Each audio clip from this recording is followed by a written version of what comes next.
Sejam de novo bem-vindos. Os portugueses são os terceiros maiores consumidores de peixe do mundo, mas apesar dos 800 quilómetros de costa, o país importa a maior parte do peixe que consome. Portugal tem excelentes condições naturais para a produção de peixes e marisco, mas quem se aventura na criação de um projeto de aquacultura em Portugal enfrenta anos de entraves burocráticos. A grande reportagem SIC desta noite mostra-lhe como se produzem hoje os peixes e mariscos de viveiro e como o país desperdiça este enorme potencial.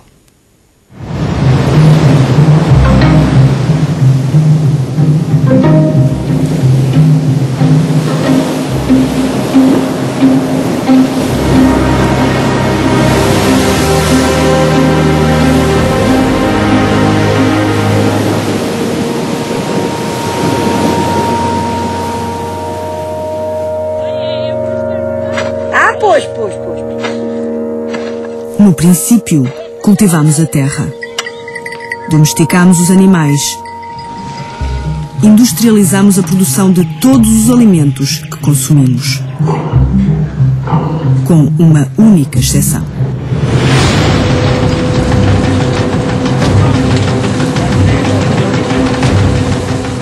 O peixe foi o último animal selvagem na dieta humana. O homem continua a enfrentar o mar para trazer peixe para a terra. Mas até os oceanos têm limites. Do alto da cadeia alimentar, exploramos o mar até à extinção de espécies. A pesca industrial deixou as reservas globais à beira da ruptura. Mas o consumo de peixe continua a aumentar. Nos últimos 40 anos, o consumo per capita cresceu 70%. Há 40 anos que o peixe do mar não chega para alimentar a população humana em contínuo crescimento. Quase metade do peixe e marisco consumido hoje em todo o mundo já é produzido em aquacultura. E os números das Nações Unidas mostram que é preciso aumentar radicalmente a produção. A cada dia que passa, dependemos mais do cultivo dos peixes.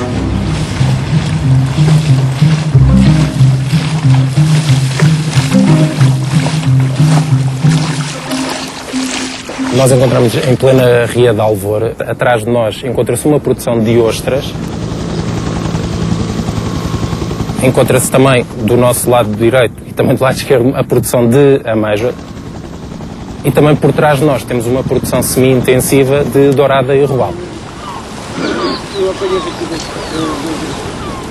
Esta é uma ria muito rica do ponto de vista da qualidade da água. Portugal tem condições naturais para uma produção de excelência, mas está cada vez mais perigosamente dependente do exterior. Existem números oficiais até 2010.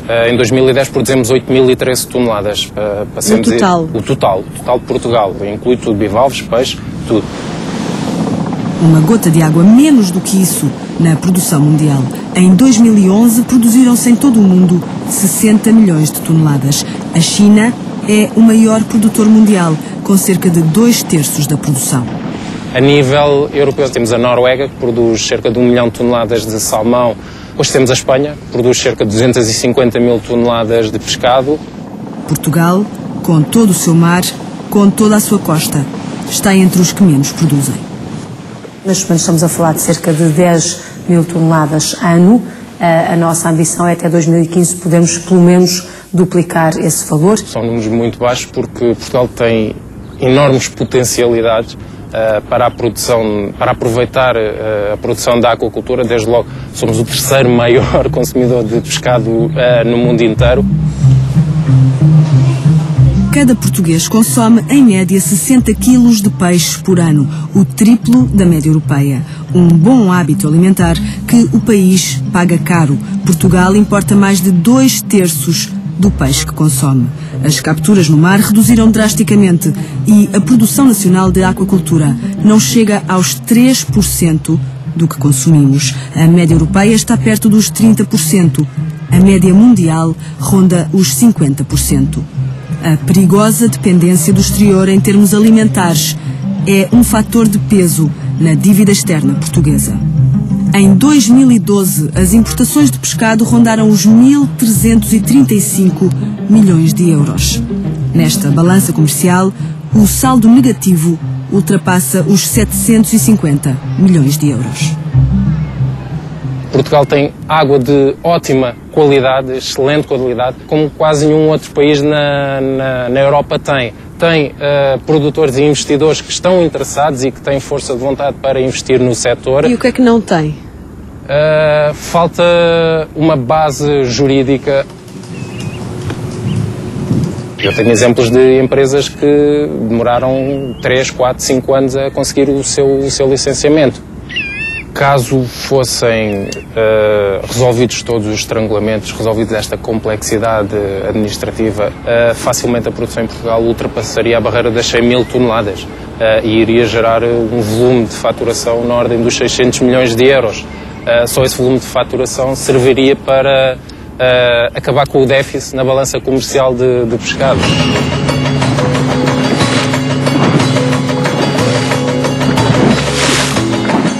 Veio acreditar que a agricultura é o futuro das pescas, ou que o futuro de todo este setor passa pela agricultura.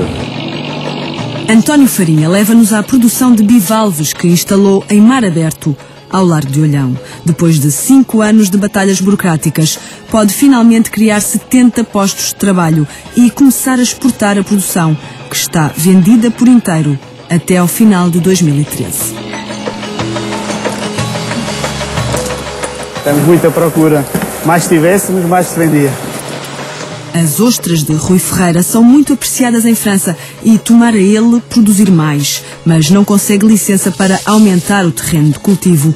Por isso, todos os anos recusa encomendas de toneladas. Nos últimos 20 anos, a Aqualvor quadruplicou a produção de douradas e robalos à beira da Ria de Alvor, em 20 tanques, cada um com cerca de 100 mil peixes. Produz mais de 400 toneladas por ano. Quinta-feira é dia de pesca nos tanques de terra.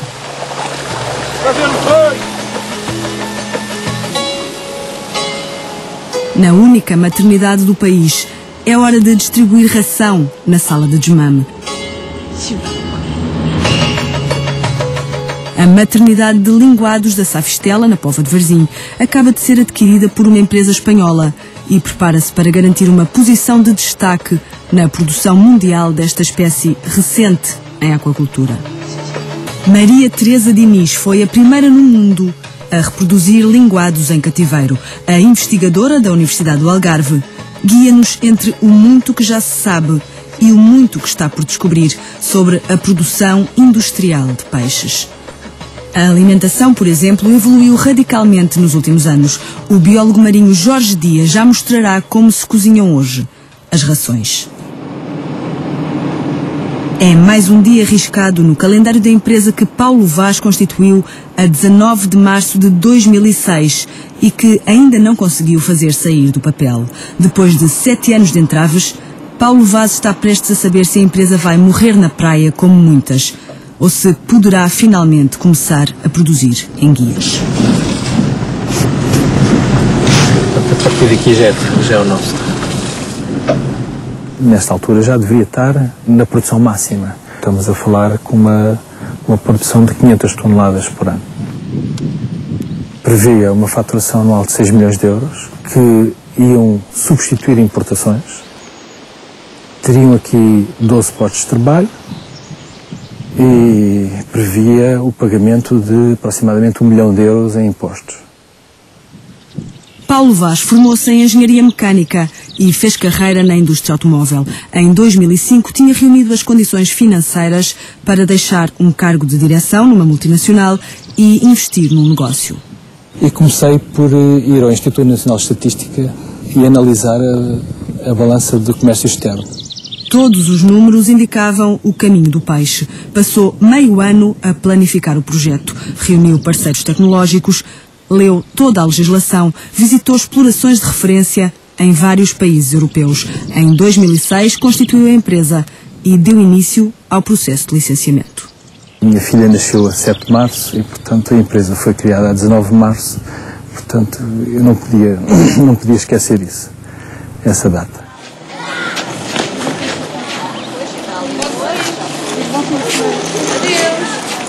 Até 2008 ou 2009 ainda fiz contas ao papel que gastei. Em ofícios, pareceres, desisti de contar quando já ia nas 20 e tal resmas de papel. Estamos a falar de centenas de pareceres técnicos, jurídicos, de toda a espécie efetiva. Nós temos uma autêntica indústria do estudo e do parecer. Infelizmente, o parecer, a indústria, ou a indústria do parecer e do estudo, não cria riqueza, apropria-se de riqueza. Com 1 ano, Matilde aprendeu a andar. Com 2, começou a falar. O licenciamento chegou em finais de 2008. A empresa pôde finalmente candidatar-se a financiamento do Promar. A dada altura, um dos nossos parceiros noruegueses perguntava quando é que haveria a decisão da candidatura, do financiamento, e eu dizia-lhe, enfim, na altura com alguma ingenuidade, olha, a lei diz que eles têm um prazo máximo de 50 dias, portanto, isto lá para dezembro tem que estar decidido. Mas a realidade é que passaram os 50 dias, passaram 100 dias, passaram 200, 300, 400, 500, 600, 700... Mas a licença ambiental é válida apenas por 2 anos. Portanto, a dada altura, nós fomos confrontados com esta situação. Ou iniciamos a obra, ou a licença caduca.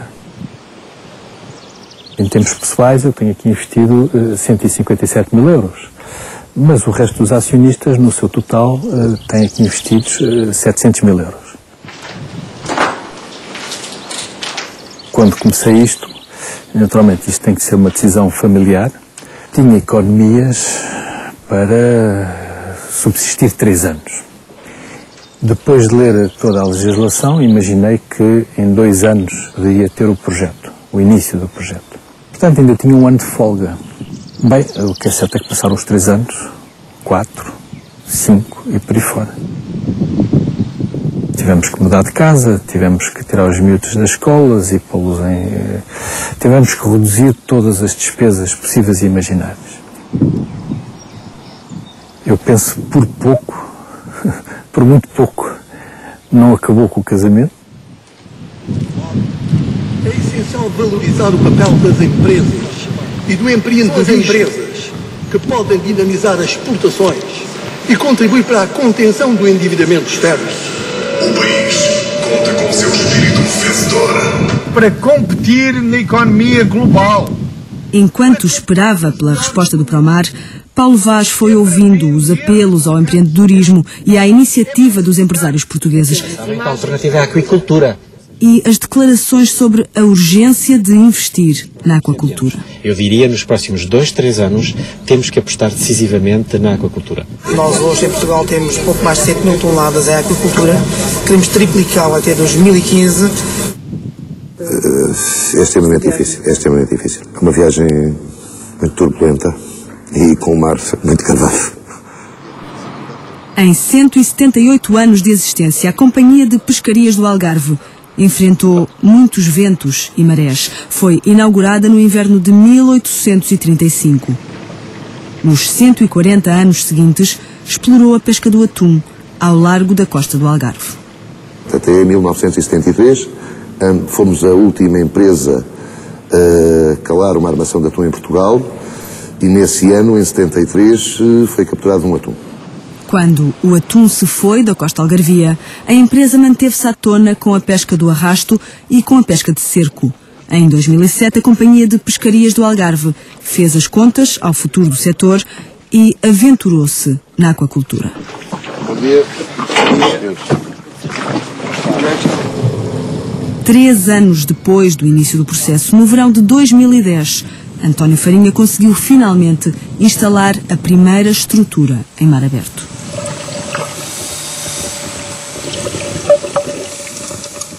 Optámos pelos bivalves porque achámos que teríamos mais condições de sucesso e teríamos muito menos custos de produção relativamente a produzir espécies como a dourada ou o robalo. Produzir douradas ou robalos em mar aberto implica alimentar os peixes nas jaulas oceânicas. E num oceano agitado como o Atlântico, requer estruturas mais complexas e mais caras do que num mar como o Mediterrâneo, na costa grega ou espanhola, ou em zonas abrigadas como o Porto de Sines, onde é possível instalar estruturas flutuantes e tornar o preço do peixe mais competitivo. Os bivalves crescem em estruturas mais simples e mais capazes de resistir ao mar batido e vivem apenas do que filtram da água. Sem qualquer alimento externo, sem qualquer ração, sem qualquer fármaco, é completamente natural.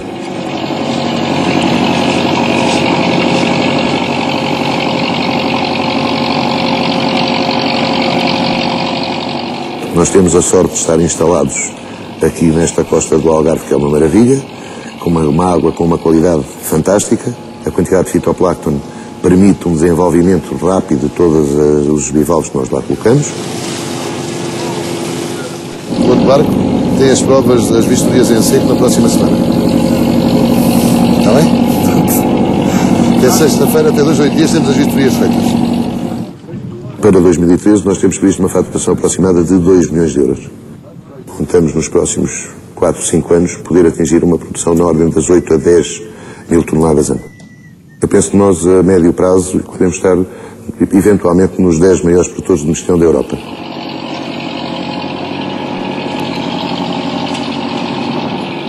Nós vamos criar aproximadamente 60 a 70 postos de trabalho ainda este ano.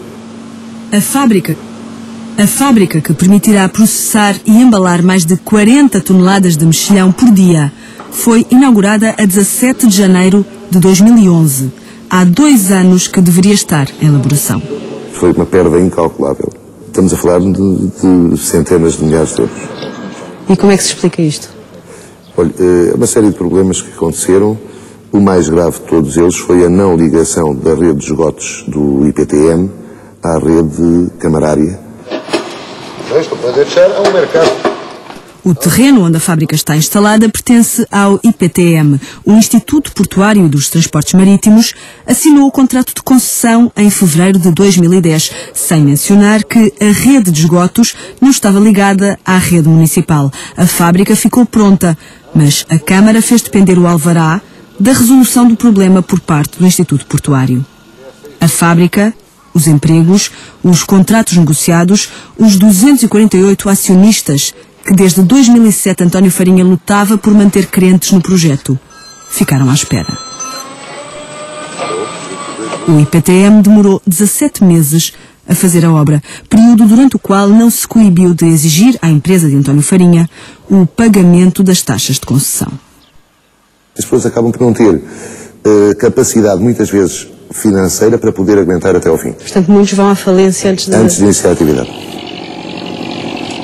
Posso dizer que nós em 2 anos investimos 14 milhões de euros no nosso grupo de empresas em mar aberto.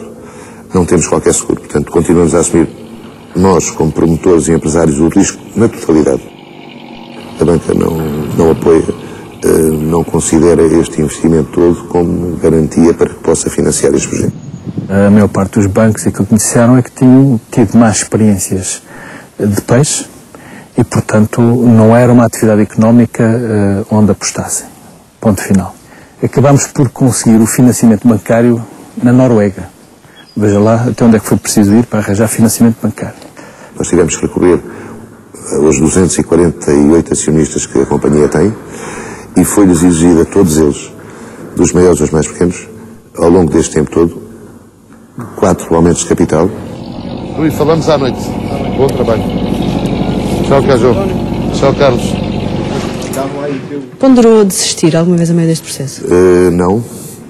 Acreditei até ao fim. Achei que não valia a pena morrer na praia, como se foi dizer-se. E tínhamos que lutar e tínhamos que acreditar que ia ser possível. Estas coisas com tanta dificuldade, com tanta burocracia, com tantos grãos de areia nas engrenagens, quando chegamos ao fim e vimos o nosso projeto realizado, faz-nos sonhar e acreditar que vale a pena. Temos a sorte de ter este mar que nos abraça com uma qualidade impressionante. Fizemos na Universidade do Algarve um painel de provadores. Os nossos mexilhões foram escolhidos por 99% do painel como os de melhor qualidade. a competir com questões da Nova Zelândia, do Chile e do mercado espanhol.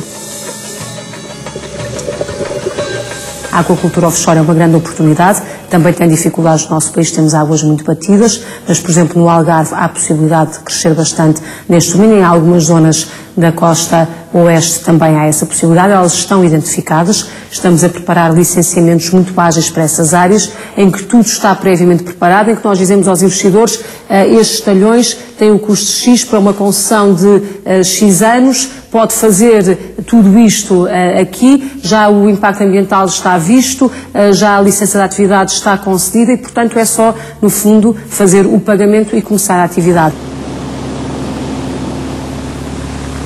E estamos neste momento a concluir a Lei de Bases do Ordenamento do Espaço Marítimo. A Lei de Bases do Ordenamento do Espaço Marítimo é um instrumento estratégico para o desenvolvimento da economia do mar, assunto fulcral para a economia portuguesa. É a ferramenta com que o Governo pretende atrair e agilizar investimentos no mar, entre eles a aquacultura.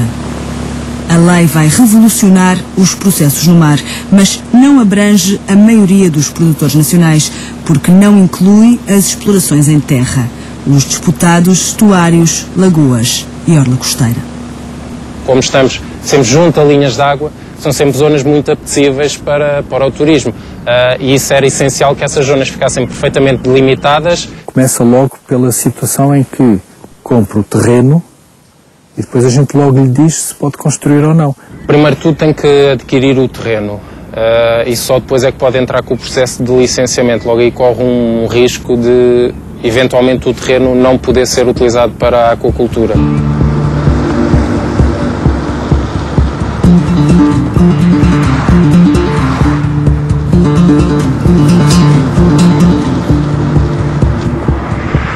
Em 2007 tomei a iniciativa de ir contratar as autoridades da Galiza. De facto, atuam como verdadeiros facilitadores do investimento. En Galicia, en este momento, estamos en una fase, puedo decir, final ya de la planificación espacial, tanto de la zona marítima como de la zona terrestre. Hoy podemos hablar de un término medio en la zona terrestre para hacer una granja de año y medio, 2 años, pretendemos que eso se acorte mucho. Não decidimos ir para a Espanha e para a Galiza em particular, porque já tínhamos adquirido o terreno em Portugal. Obviamente que se eu naquela altura soubesse o que sei hoje, tinha deixado o terreno e já estava a produzir em guias, seguramente. E é com um sentimento de impotência muito grande que vejo estas dificuldades que são absolutamente castradoras. De tanto ouvir produtores portugueses falar do exemplo galego, o secretário-geral da Associação Portuguesa de Aquacultores quis conhecer as diferenças. Das 230 mil toneladas de pescado que a Galiza produz por ano, mais de 220 mil são bivalves. As famosas bateas, as estruturas flutuantes que são também uma atração turística da região, avistam-se como esquadrões por toda a costa galega. Tem zona de costa protegida, um pouco como tem os gregos, como tem os noruegueses, e isso permite-lhes ter uma produção em offshore, quer dizer, em estruturas flutuantes seguras, não estão sujeitas à ondulação e às correntes que nós temos aqui na nossa costa atlântica. Depois tem todo um circuito administrativo e de licenciamento bastante mais simplificado. Es una cuestión de soberanía alimentaria, es decir, en este momento Europa está importando más del 60% de los productos, entre el 50 y el 60% de los productos de origen marino. Y entonces, bueno, entendemos que hay una apuesta clara de la Comisión por la acuicultura y en Galicia, por supuesto. Do lado de cá da fronteira, as empresas que resistem ao processo de licenciamento têm no horizonte outro grande ponto de interrogação. Quando elas conseguem ter a licença nas mãos, as licenças são dadas por períodos máximos de 10 anos, a título precário, não havendo nenhuma segurança, não havendo nada na lei que garanta ao produtor que a licença lhe vai ser renovada. Não se podem fazer investimentos desta ordem de valor com uma limitação de 10 anos no tempo, quando as pessoas, ao fim, quando acabam por se instalar, já passaram 4 ou 5 anos da licença de concessão. O que acontece é que ficam com 5 anos úteis. Um investimento deste não pode ser amortizado em 4 anos nem em 10 anos. A A Galiza acaba de ampliar as licenças de exploração de 30 para 75 anos. Nós estamos a pensar em quanto tempo? É uma matéria que está neste momento em cima da mesa. Não há um tempo definido. Não há um tempo ainda definido, está em cima da mesa. A nossa convicção é que podemos ir muito mais além do que aquilo que existe neste momento.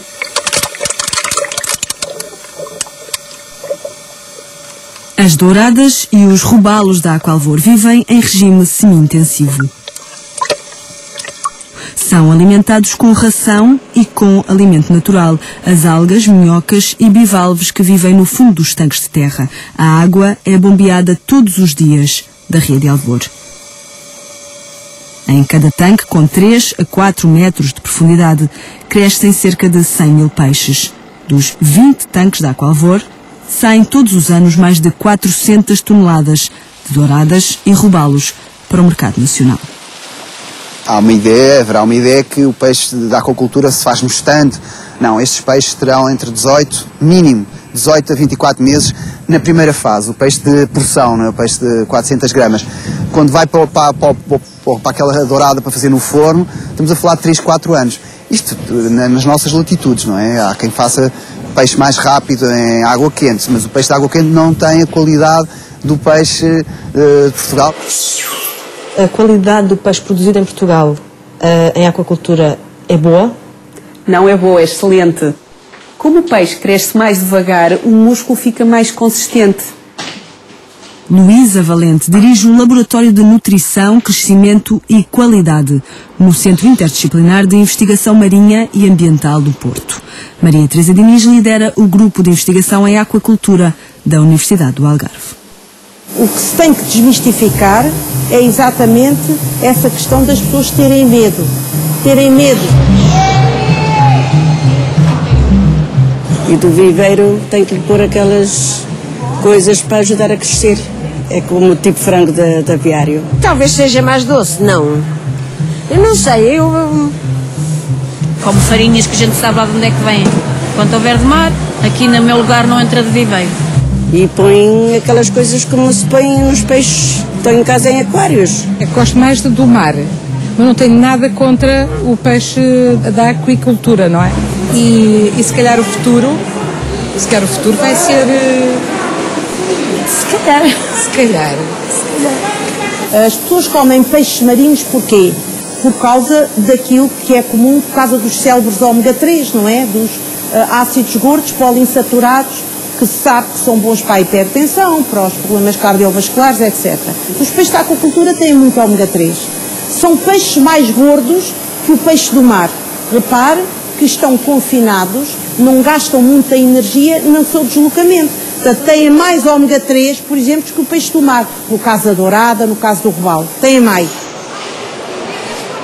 A DECO, em 2001, fez um estudo e veja os resultados. Os resultados foram positivos. Obviamente que sabemos que são peixes mais gordos, mas essa gordura acaba por ser uma gordura saudável.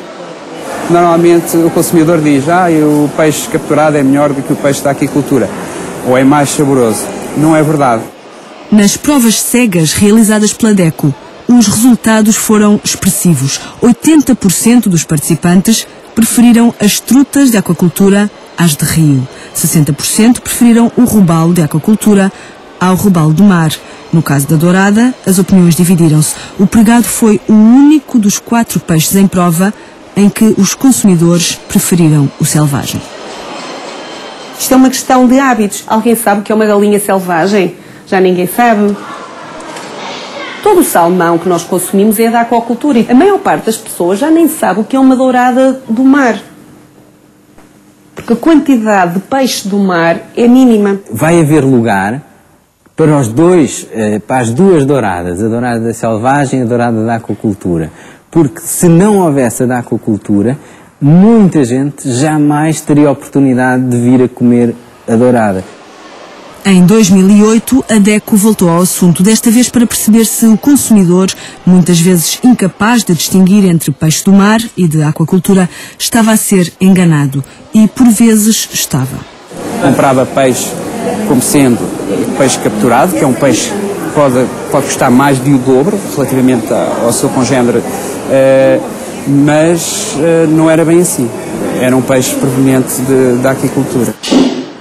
Trago-vos aqui só alguns ingredientes, só para vocês também verem. A Separos foi criada em 2008 por 2 investigadores da Universidade do Algarve e foi um caso rápido de sucesso. Sediada em Loulé, trabalha sobretudo para o mercado internacional. Dedica-se ao desenvolvimento de novos produtos para a alimentação de peixes em cativeiro. Há 10, 15 anos era essencialmente farinhas de peixe. Com o aumento da produção mundial, a quantidade de peixe incluída nas rações tornou-se um problema. Os investigadores têm concentrado esforços em reduzir a dependência dos produtos marinhos. E começou-se a usar soja, produtos à base de trigo, de milho. E não corremos o risco de estar a alterar demasiado a dieta dos peixes?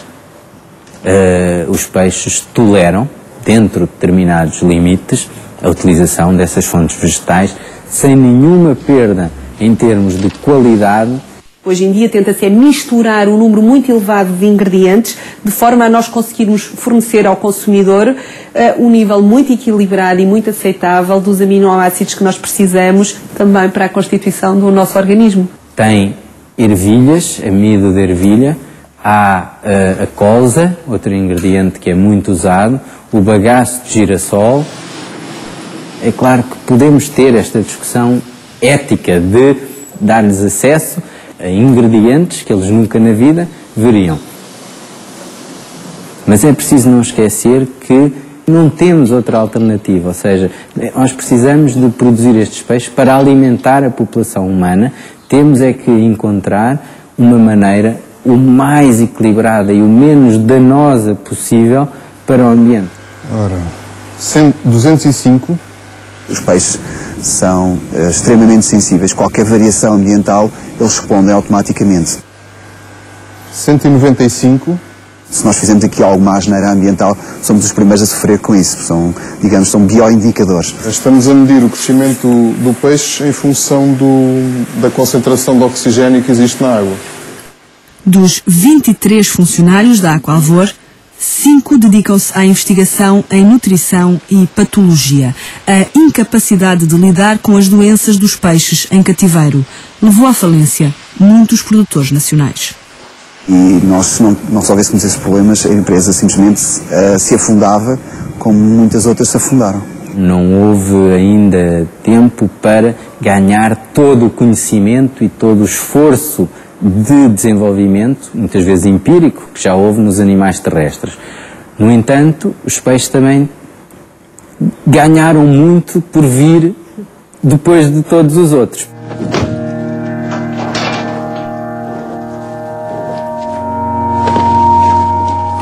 E exatamente porque aconteceu o escândalo das vacas loucas, a produção animal, no seu geral, adotou toda uma série de medidas que nos dão uma garantia elevadíssima em termos de segurança alimentar. Eu não posso dizer que não possa haver problemas, ou seja, que não possa surgir um problema. Mas o que é que este esquema que está montado faz? É que o identifica muito rapidamente. A investigadora Luísa Valente acredita, aliás, que o mar e os rios são potenciais fontes de perigos maiores. A acumulação de pesticidas, de inseticidas, de metais pesados. Não há um controle sobre aquilo que eles ingerem. Portanto, há maior perigo de contaminação no mar do que numa aquacultura, absolutamente. Por exemplo, as pessoas ficam muito preocupadas, e tal, os antibióticos. Hoje quase não se usa antibióticos em aquacultura. Antigamente podia-se usar os antibióticos como promotores de crescimento, ou seja, em doses homeopáticas. A partir de 2006, totalmente banido. A CADEC Proteste tem pesquisado resíduos de medicamentos em pescado da aquicultura e não tem encontrado esses resíduos. Os produtores apostam hoje em medidas preventivas, como a redução do número de animais por tanque, e em medidas profiláticas, como a vacinação.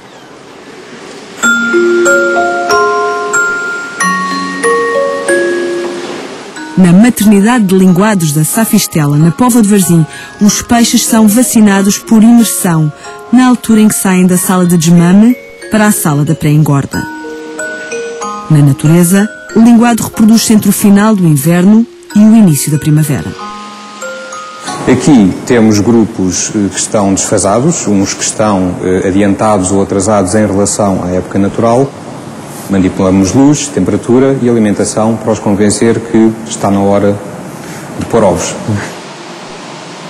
Uma fêmea de linguado pode gerar cerca de 1 milhão de ovos por época. Na natureza, só uma ínfima parte desses ovos resistiria. Em cativeiro, quase 100% dos ovos darão origem a novos linguados. Quando saem do ovo, medem 5 milímetros e têm microbocas para as quais não existe ainda ração adequada. Nessa fase, comem microcrustáceos que se alimentam de microalgas nestes tanques. Depois da metamorfose, são transferidos, já como peixes planos, para a sala de desmame, onde vão aprender a comer ração. Este projeto está dimensionado para uma produção anual de cerca de 400 a 500 toneladas, que pensamos atingir num prazo de 2 anos, sensivelmente. Nesta espécie recente, em aquacultura, 500 toneladas por ano é mais do que se produz atualmente em todo o mundo. Já se trabalha a nível de investigação talvez há mais de 20 anos, mas as primeiras vendas de linguado produzido em aquacultura terão acontecido talvez há 5, 6 anos atrás. A primeira reprodução de linguados em cativeiro aconteceu há 30 anos em Lisboa, no Aquário Vasco da Gama, no âmbito da tese de doutoramento de Maria Teresa Diniz. Ainda hoje, a reprodução dos linguados depende de machos selvagens. Os machos nascidos em cativeiro não se reproduzem. Ninguém sabe porquê. Os peixes no mar têm um cardápio enorme para se alimentar. Nós, em cativeiro, alimentamos durante a fase larvar com alguns alimentos que nós sabemos que somos capazes de produzir e que são adequados, mas não sabemos se está a falhar algo. Ainda há muita coisa a estudar. Assim haja dinheiro para a investigação.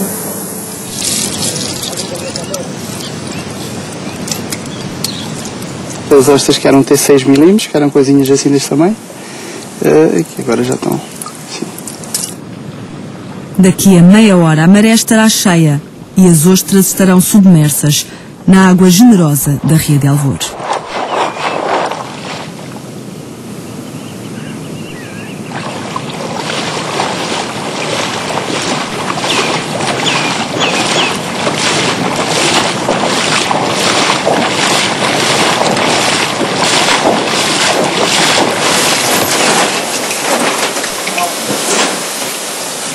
Rui Ferreira é um dos maiores produtores nacionais de ostras. Produz 200 toneladas por ano do único bivalve que tem o IVA a 23%. As ostras saem das mãos de Rui Ferreira a cerca de 3 euros o quilo. E depois ela nunca cresce toda por igual. Vem umas primeiro, depois temos que ir sempre escolhendo. Ao fim de 2 anos está toda fora. Está tudo vendido. Normalmente é isso. Em França é 4 anos. É a diferença que a gente tem com aquele lá. Eu acho que temos ótimas condições, as melhores do mundo, acho que com este clima, que elas gostam tanto deste solinho. 95% da produção é exportada para a França. Não fica no mercado nacional porque a depuradora mais próxima fica em Olhão, a 100 km de Lagos. Eu tenho que ir a Olhão, fazer 100 km, voltar. São 200 e no outro dia tem que ir buscar, portanto são 400 km para fazer. E é essa a razão por que manda toda a sua produção para fora? É muito mais fácil. Desde 2006 que Rui Ferreira tenta licenciar uma pequena depuradora nas proximidades da produção. Foi aprovado agora. Tínhamos os parceiros favoráveis, mas levou este tempo todo. Nós tínhamos já um pré-contrato assinado com o grupo Intermarché, para começarmos a fornecer para eles.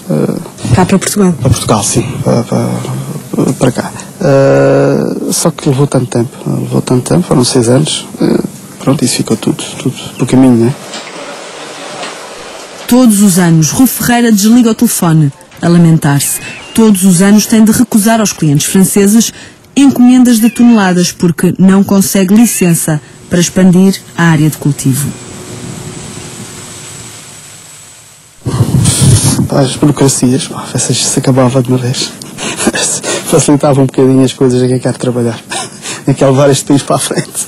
Estamos à espera que abra um concurso para a atribuição de mais lotes na área piloto de produção agrícola da Armona. Estamos a esperar 1 ano e meio. que aqui se vai fazer é para competir na economia global. Bons dias a todos, muito obrigado. Para competir com os melhores do mundo. É para vender nos mercados externos. A história do maior projeto de sempre de aquacultura em Portugal começa em janeiro de 2007 com a assinatura de um acordo entre o Governo e a empresa espanhola Pesca Nova. Um investimento de 140 milhões de euros, 200 postos de trabalho diretos, mais 600 indiretos. O maior viveiro de pregado do mundo, com uma produção anual de 7 mil toneladas, atira para o dobro o total da produção nacional de aquacultura. O projeto foi implementado em rede Natura, o que originou queixas da Quercus. A Comissão Europeia considerou as queixas improcedentes e o licenciamento avançou rapidamente em Mira, perto de Coimbra. Em 2 anos, a fábrica e o viveiro com 1.800 tanques, distribuídos por mais de 50 hectares, estavam a funcionar. O projeto recebeu 40 milhões de euros do Estado português.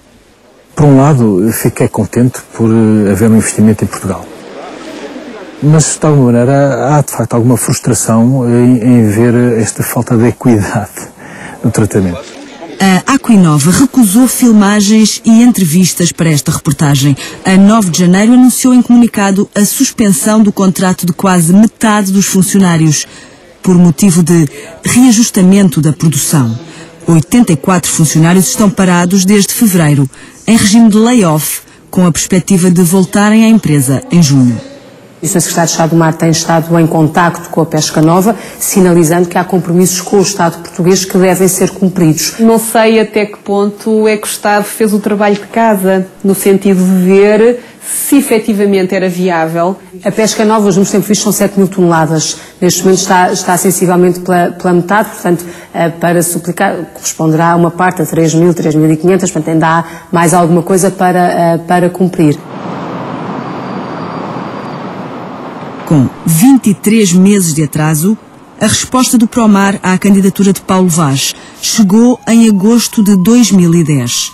Para receber o financiamento, a empresa teria de conseguir garantias bancárias de 4 milhões e 400 mil euros. Claro que pouco tempo depois percebemos que essas condições eram absolutamente inexecuíveis. Em março de 2012, o gestor concedeu uma redução das garantias e nós, a partir daí, voltámos a tentar angariar o capital necessário para cumprir estas condições. Ao longo de 6 anos de espera, vários investidores abandonaram o projeto. Ao longo do último ano, Paulo Vaz voltou a procurar investidores. No dia 18 de fevereiro de 2013, teve uma reunião com representantes do Promar e do investidor que faltava.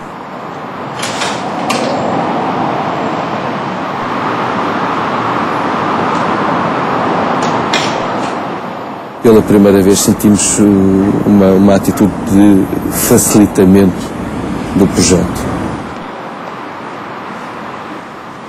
Está perto de um desfecho positivo. Está perto de um desfecho positivo.